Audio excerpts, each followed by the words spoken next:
Hello, welcome to Your Co-Wife podcast.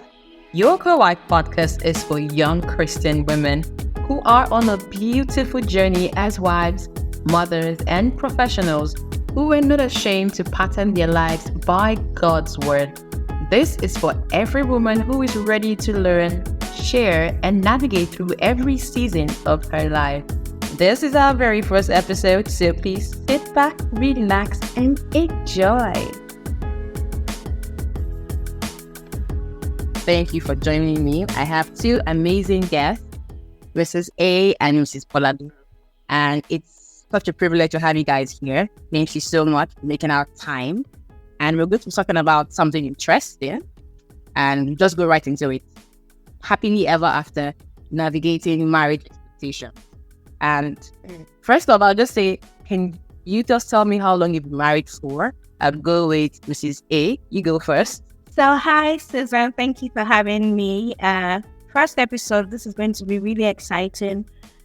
So how long have I been married for? 8 months. I believe I'm the baby on this podcast today. I'm here to learn from yours. Jack can say that. I'm new to the business.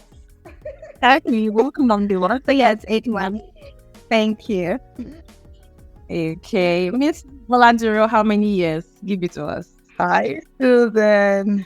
All right. Thank you for having me here. Such an honor Thank you so to much. be among the pioneers of this. So I do not take it for granted. Yeah.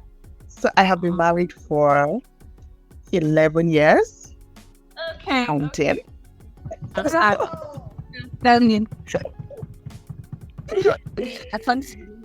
Don't worry. Yeah. How do they say Rendo, right? Rendo. Am I correct? I mixed up the very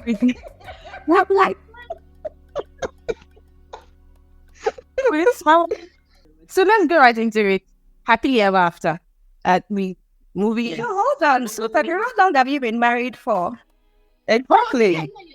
So I've been married for 4 years. Just 4 years, Still, Oh, yeah. I see them.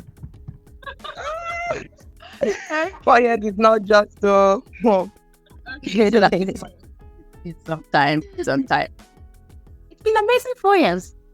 Chilly. Fair? Yes. I'm blushing right now. Okay, let's go right into it. So we're talking about happily ever after. Navigating marriage expectations. So I definitely had expectations before I got married, and then when I got married, I was like, okay, yeah. different aspects, and we're just going to touch on them as much as possible. So, first, I would start with Treasure.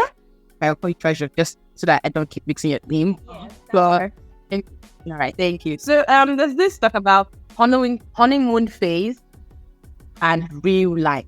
So, is there anything like honeymoon phase? Do you think this was real or it's just a myth? And then how do you now navigate through that phase and come into your real life? That whole gist about honeymoon, to be sweet for some time, but after a while, you're not getting to the real marriage. What do you think about that phrase? Thank you, Susan. So I don't know. I may still be in my honeymoon phase, so I don't know if I'm the one to actually accept this. I'm still fresh. But Well, no, actually. that I'm in a phase that I thought would come later than sooner. And I know you both know what I mean. So it was like an eye opener, like, okay, we are in it now. We are in it. We're beginning to feel how we are supposed to feel. But I think that it was easier because my husband and I discussed everything. So nothing shocked me, even though I didn't get to experience all the discussions. But I had an understanding of, okay, if this happens, what do we do? If this doesn't happen, what do we do? We discussed everything. So nothing is pretty new, but I totally agree. I think the first few months, your heads are still in the clouds. You're still lovey-dovey, all of that stuff. And then when you settle into life, you're chasing work, everybody is trying to get to work in the morning, everybody is doing what they're doing.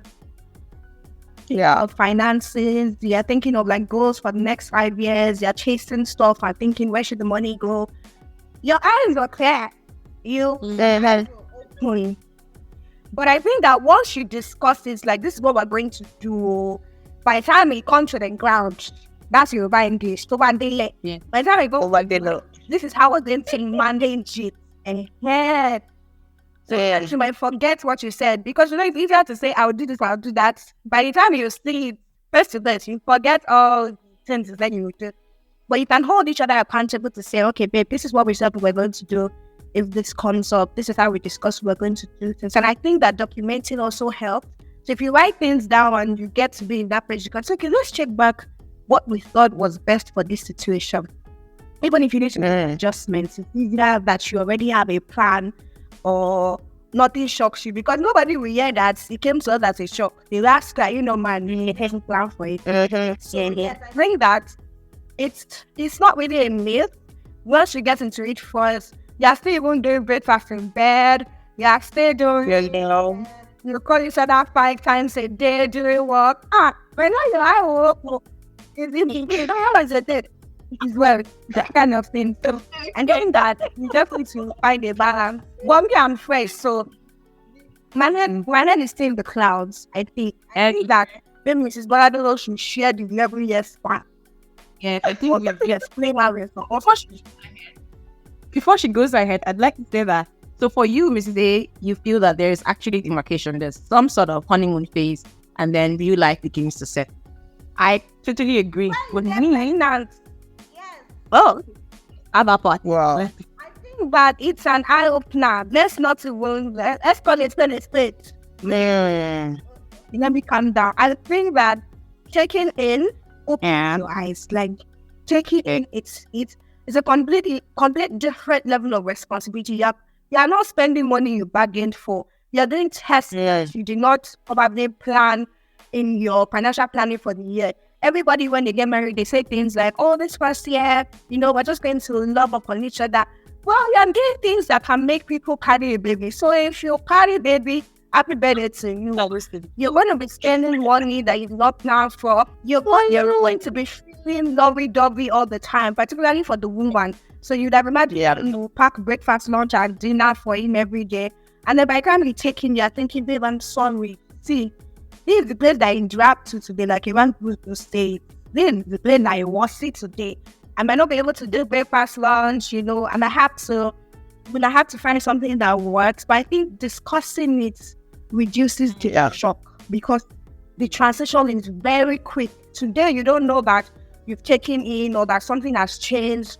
Or if you have someone that travels consistently, all of these things just snap you back to life sharp.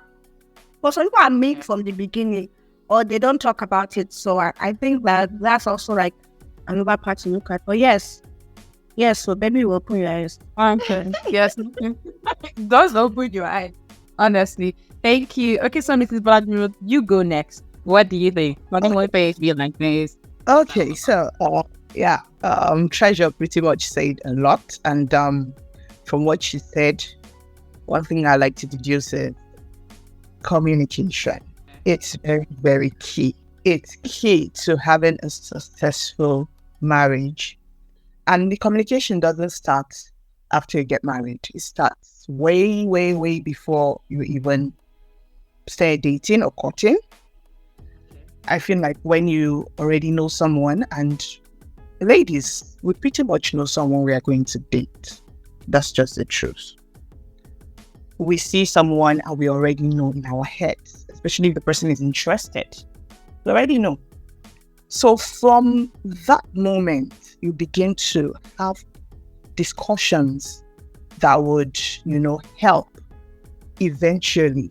Because you already, how we have instincts. Our instincts are sharper than those of the men, So we begin to ask questions, and likely we begin to map out our way from there, how our marriage is going to be like.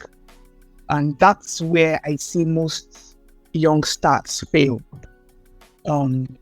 They say its courtship period is not a time to, gallivant all around, do all the date nights and all of those things, press body and all of those things. No, it's a time for you to gather the knowledge you need about the other person. That's when you will know if this person is going to be kind to you when you get married. That's when you know if this person is going to be generous to you when you get married. That's when you know if this person is going to be a good husband, is going to help out when you're not feeling well at home with the house chores, with cooking and all of those kind of things, So, honeymoon phase, everybody knows. But then again, it's usually not the same for everybody. There are some people that have terrible honeymoon phase. I know of like 2 couples that honeymoon was when they even broke up. Like the marriage shattered. Just even before a month. Yes, they were like a month into it and everything crumbled, So for you to even have that at 8 months, my darling, your head is in the clouds. Just kneel down there, just be thanking God, be rabbi. Thank you, Jesus. Hallelujah. Okay. So everybody is saying, yes, the phase, different people, different folks, different strokes. For me, yeah. So I think for me, my honeymoon phase was pretty short. It wasn't as I expected, because I just met so many shockers, to be honest. So in my head, I expected the lovey-dovey to be for a very long time. I expected more breakfast in bed. Expected, like people revolved around me. They would wake up in the morning, oh no, the sunshine in my heart. I didn't get all that. And then maybe at first, so like Trenton, you said, when real life sets in, and so many challenges coming, and if they come in early, you're just shocked. I think for me, I was more shocked than not. Am I dreaming? Like, what's going on? Like, this is not what I thought it was going to be. And this brings me to my next question. Usually, people have expectations based upon something. So it's either Hollywood, either novels. But do you think that most of our expectations are based off on these things majorly? Or is it just a personality thing? What really forms our expectations as we know? So for me, I read a lot of novels. I watch a lot of Korean movies. The guy, one of them, is loving like slow, all of that. But I think that what really managed my expectation the most were the marriages that were around me. So marriages of my parents, the marriage of my parents, the marriage of my godparents. So I come from a lineage of early wives. So people that get married, average from 21. Some of us are already married by 25. Most of the people from the community that I come from, they get married, and I see the marriage flourish. So when I was discussing with my husband about my expectations, because I really wanted him to know what I would like, I said all of that, like, okay, this is what I see, this is what I like. Communication is huge for me.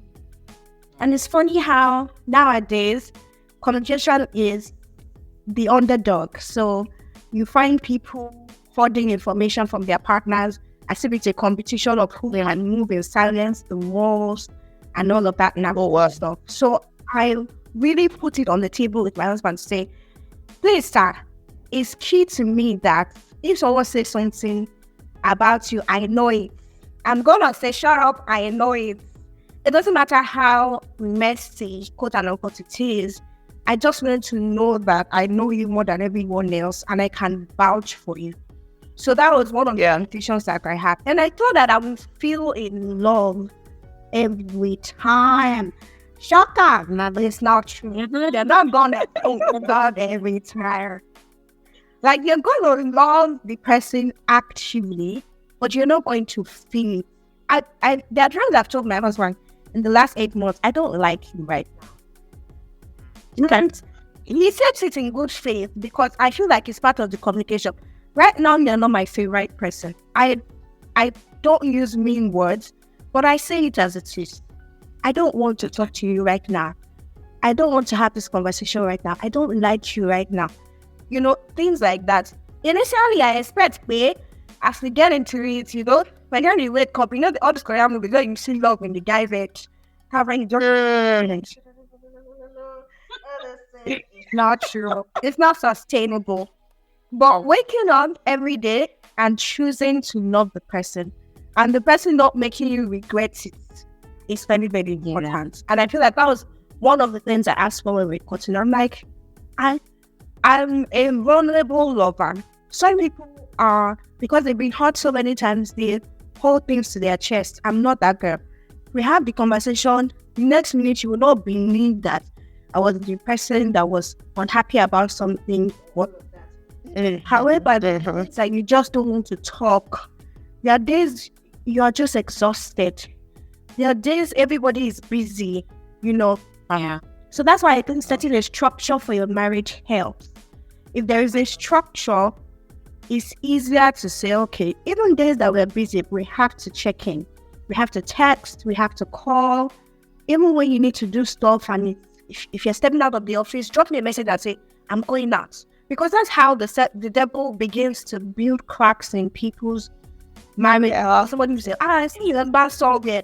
I award it, but my didn't tell me he was going anywhere. But if someone says, don't have the person, so that's what I'll be like, oh, he texted me. So the accountability, the structure that aids love, even when you are not in love on some days, you're not feeling well on some days, you're just not, you know, as women, sometimes you're just in your feelings. The tiny things are just like, I'm really emotional, so I can cry. You know, of course, not all the time, but sometimes you just want to cry. It makes you feel better.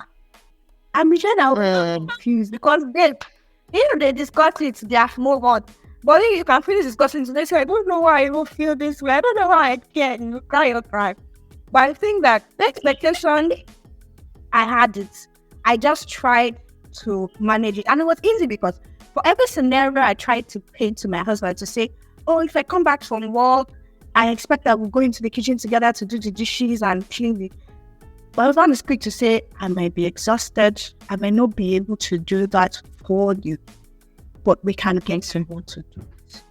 So that is why I say, oh, babe, I expect that we go everywhere together or something. He would say, there might be days I might come home late because I'm in meetings. I would not leave you stranded. I will communicate with you. But I want to manage your expectations. So when we got married, and there were days, there were meetings that can run late, or you would have to make trips. And I feel like I would rather have you here now. Because he didn't lie. He didn't sugarcoat anything to me. He told me as it was, even during courtship, how it could be at certain times. My husband traveled the week after we got married. No, the week of our marriage. Oh, wow. And Oh my God. He came back and Baba traveled. I'm like calling him Baba. But we came back and my husband traveled. So I had moved into this house by myself. And this man had to travel, and it was an important international trip that we had prayed for. I always tease him that as I came into his life, doors were opening. I'm his key. So it was an important trip that I was happy that I got to go to. But then I was in his house, our house, alone. So I could not run home. I remember teasing somebody that I almost loved the day I went home because my parents are in Abuja. So I almost said, well, I know, go back with your wife. Yeah, just, no. I thought he did here because I understood that we're living our Cleveland and it might be hard. But some people, the shock is almost immediate. And it was going for about a week or less. Okay. So I was a new bride in this house, just cooking for myself. Luckily, I had an exam, so I was able to focus all my energy on that. But that's to just say that because we discussed it, I wasn't throwing tantrums or calling with tears in my eyes or making things hard for him. We just discussed how we communicate when you get there, how do we do this, how do we do that. And when he came back, we continued from where we stopped. You know what I mean? So for younger people, might be What house? But not know what you mean. because I because my shit. you don't know what I mean. Wow, what are you all my family secrets? I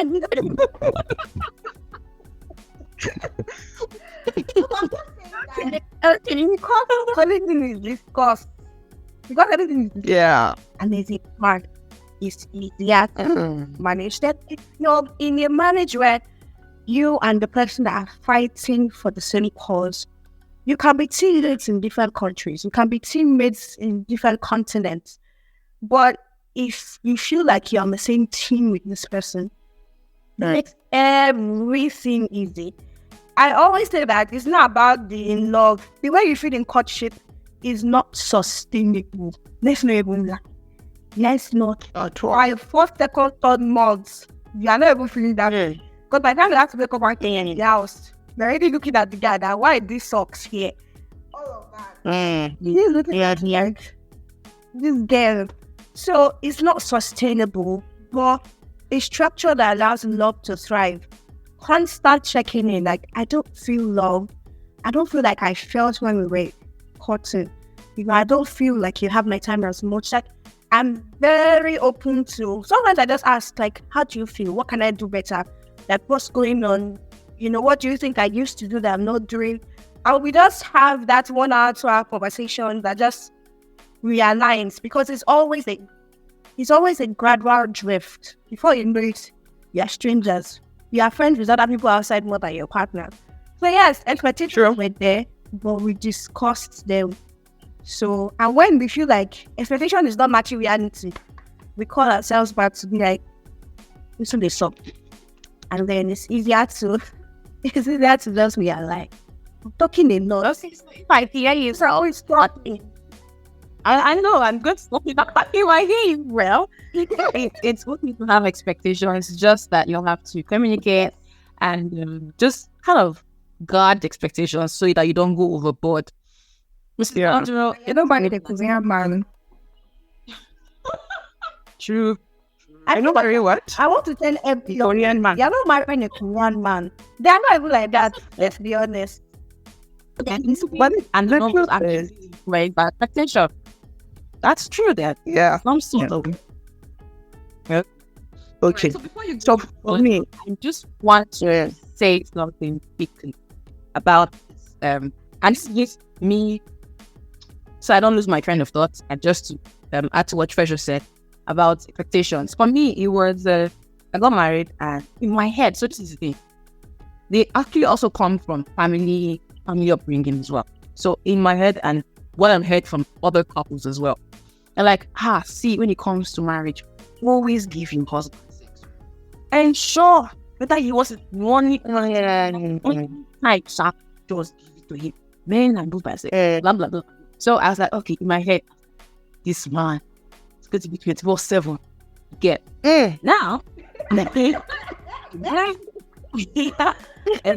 get married, and I'm like, okay, so I got married. And we had to stay back at my parents' place for a while, like a week.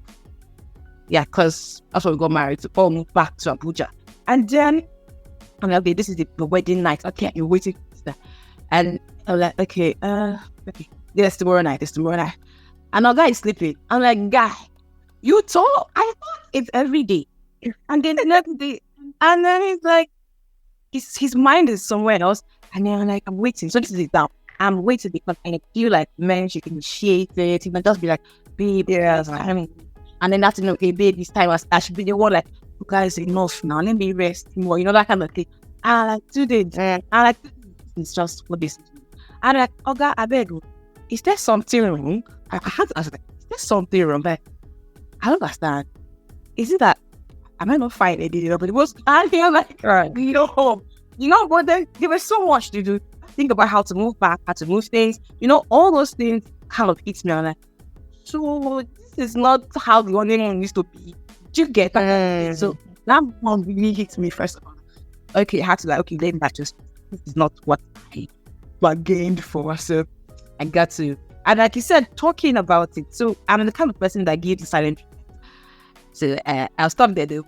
This is bad, no, please. Well done, silent treatment giver. I'm trying. Can you try? You should see me now. Okay, I believe you.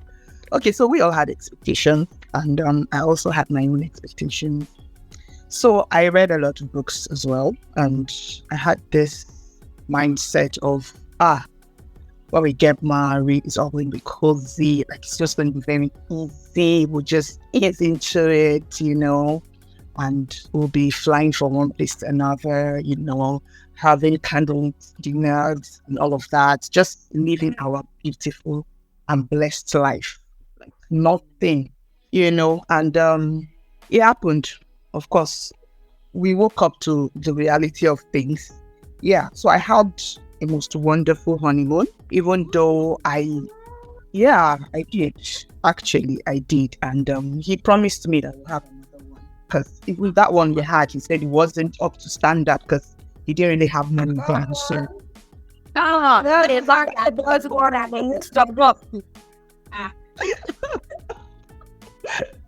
so I'm looking forward to that one, I know it's be a very beautiful one, So expectations. I am someone that loves my things done in a certain kind of way. I love my house looking a certain kind of way. I love my clothes arranged a certain kind of way. And we had conversations. And trust me, my husband was much better when we got married, because when I met him, he was just like a regular guy, how guys are most of the time. His things were just everywhere, And I tried to make him a bit more organized, not like he was scattered, but I think it was about me. And getting married, I realized that at some point I had to just calm down, because if I hadn't calmed down, I wasn't nagging, but you could just see it on my face. That guy, this thing, just balance. Like, come on, we've talked about this. And the one thing with him is, my husband is very teachable, and he's quick to apologize, like very, very quick. 5, 6, 7, 8 years into the marriage, I'll be the one to offend him, and he'll be the one asking for forgiveness, like apologizing. I'm like, guy, what's up now? Are you the one apologizing? I should be the one apologizing. He would come and say, just one piece to write. What is it? Okay, let's talk about it. There's this particular one that I love to trash issues, as I believe every woman loves to do. Am I the only one? Okay, I love to trash issues. Okay, so I needed to be sure, because I feel like something happens, we should go down to the roots of it. Like, we should talk it over, the nitty-gritty, talk everything, say it, analyze it, and all of that. But my husband is someone that would just, oh wow, so sorry, I'm so sorry, I'm so sorry. Wow, he could even kneel down and really tender an apology to me, and he just expects everything to be all right after that. He's funny, And I'm like, no. he wants to discuss like in London. And guy is already, wanting to cuddle, and I'm like, guy, calm down, sis. We have not discussed this thing. He's like, what, we have talked about it? And I said, that's not how to talk about things. I think we should create one on man. And she did not understand. And he was like, but we talked about it. I said, I'm sorry. And you said it was okay. You said you had forgiven me.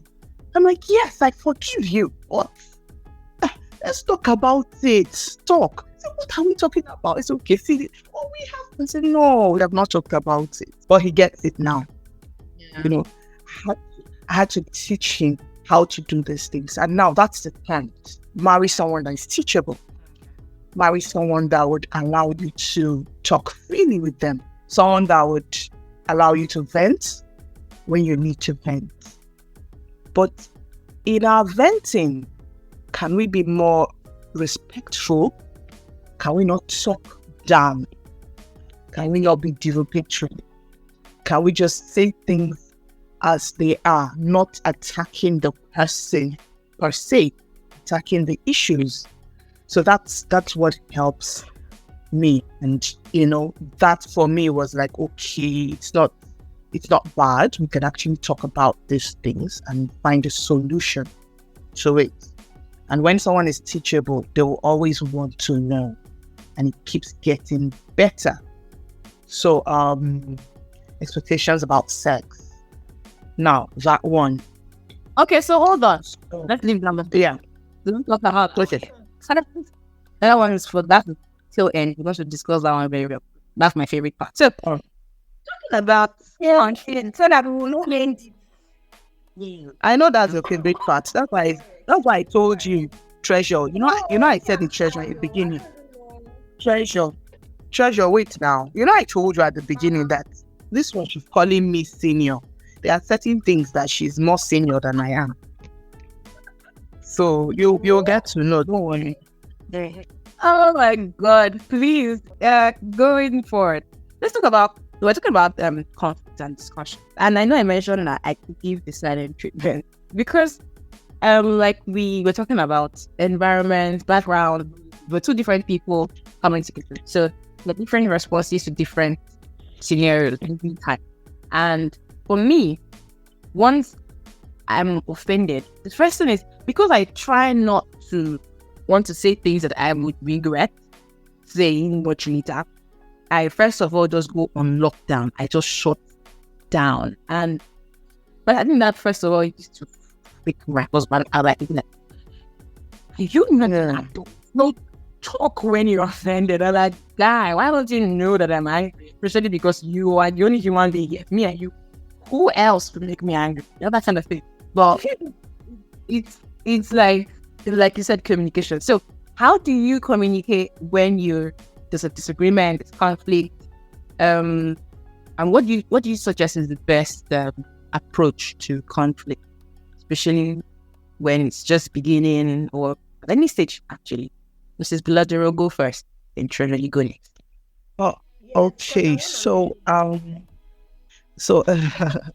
okay. So, like I always say, understand your partner, understand your spouse. It starts from there. You know what triggers your spouse. By the time you're married, you should already know when your spouse is angry. You should know when your spouse is sad because you went through a courtship period. That's what you should have been learning before marriage, right? And you have already done like some form of tests, try and error around all of that, and you should probably know the best way right now to get him or her out of that mood, right? Okay, so men and women are different, and we respond to conflict in different ways. For a man might just walk out. That pisses women off. Yep. But I've come to realize that is actually the best. It is. I'm certain you do not want to miss out on the rest of this interesting conversation. Do look out for part 2. I would love to know your thoughts on happily ever after. Is the honeymoon phase sustainable? And how are you able to manage expectations in marriage? And if you're not married or just looking to get married, you do have expectations for marriage. What are those expectations? Please leave us a comment so you can get involved in the discussion on our social media handle, Your Co-Wife Podcast on Instagram and Facebook. For questions and feature stories, please send an email at yourcowifepod@gmail.com. Finally, subscribe to our weekly newsletter where we hang out and share encouragement on God's work weekly. Please don't forget to subscribe and follow on the social media handles. See you in the next episode. God bless you.